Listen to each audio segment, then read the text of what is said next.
यदि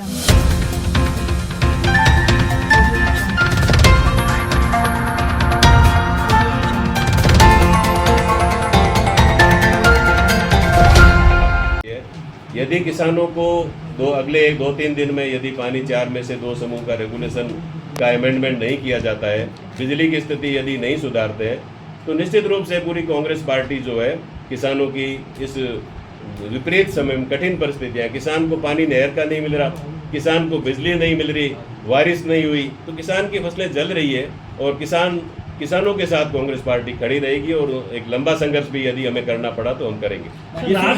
देखिए, कोलायत विधानसभा क्षेत्र में पिछले मैं जब ऊर्जा मंत्री रहा या हमारी जब सरकार रही तो उस समय बहुत काम हुआ। कोलायत विधानसभा क्षेत्र ही नहीं बल्कि पूरे राजस्थान में मुख्यमंत्री जी ने बहुत काम किया। कोलायत की बात करें तो हर जीएसएस पर हमने डबल ट्रांसफार्मर लगाए।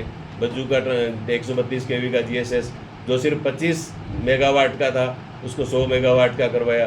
कोलायत विधानसभा क्षेत्र में 220 केवी का कोलायत में जीएसएस स्वीकृत करवाया, बीकमपुर में जीएसएस स्वीकृत कराया, पांचू में जीएसएस स्वीकृत कराया, 132 का मंडाल में जीएसएस स्वीकृत कराया, बेलू में जीएसएस स्वीकृत करवाया। तो ऐसे जो पुराने जो बंद पड़े थे उन जीएसएस को भी चालू करवाया।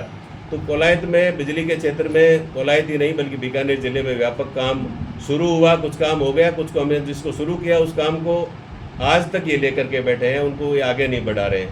या हद्दा गाँव का 100 तो आज कोलायत में जो है बिजली की समस्या थोड़ी कम होती, उसमें काफ़ी सुधार होता, लेकिन सिर्फ लाइन खींचनी थी हद्दा से कोलायत तक। आज तक 2 सालों में वो बिजली की लाइन नहीं खींच पाई। कोलायत के स्थानीय विधायक सक्रिय नहीं है आपका? देखिए, वो उनका नज़रिया है, लेकिन मैं समझता हूँ कि कोलायत विधानसभा क्षेत्र में बिजली के क्षेत्र में बिल्कुल भी काम नहीं हुआ है।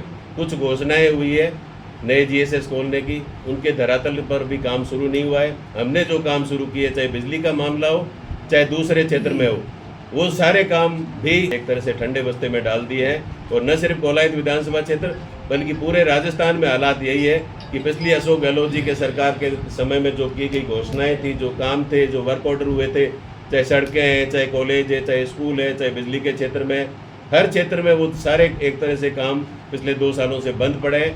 इनकी भजनलाल जी की, मुख्यमंत्री जी की 2024 की बजट घोषणाएं और 2025 की बजट घोषणाएं आप कभी समीक्षा कर सकते हैं, आप उनसे पूछ सकते हैं। यहाँ के जिलाधीश इनकी बजट घोषणाएं आज तक स्टार्ट नहीं हुई है। तीसरा बजट आने वाला है, जनवरी-फरवरी 2026 में तीसरा बजट आ जाएगा। 2 बजट की घोषणाएं इनकी अभी तक इम्प्लीमेंट नहीं हुई है। आने वाले 4-5 सालों तक हमारी सरकार के समय में जो काम शुरू किए गए थे वो काम भी यदि ये पूरे करा दे तो काफ़ी हद तक सुधार होगा। मैं कहना चाहूँगा कि जैसे जैसे सोलर का एरिया बढ़ रहा है, क्योंकि आज से 5 साल पहले तो सोलर स्टार्ट ही हुआ था, और अब जैसे जैसे सोलर का एरिया बढ़ रहा है तो हमारे समय में भी ये बात शुरू हो गई थी कि खेजड़ियों का जिस प्रकार से अगर सोलर लगेगा तो खेजड़ियाँ काटी जाती है तो कंपनियों को बाध्य किया जाए, ऐसा कोई नियम बनाए।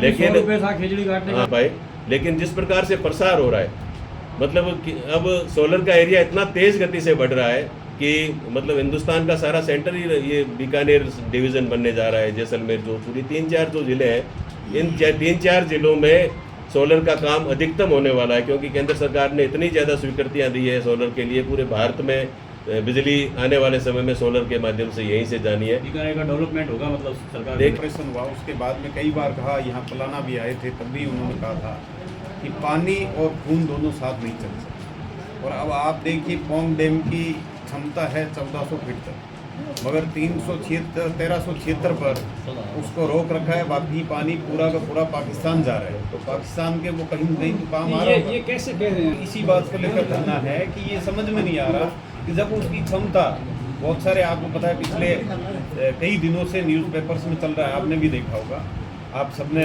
देखा है, पढ़ा है, चलाया भी है, मगर ये समझ में नहीं आ रहा जब उसकी क्षमता या तो लिखित में दे। मैं पाकिस्तान की बात क्यों नहीं भर रहे, जबकि पानी कैचमेंट एरिया में बारिश ज़्यादा हुई, बहुत ज़्यादा हुई, उसको भर सकते हैं, मगर उसको रोक के पाकिस्तान की तरफ क्यों दे रहे हैं? ये तो सरकार स्पष्टीकरण दे। तो BBMB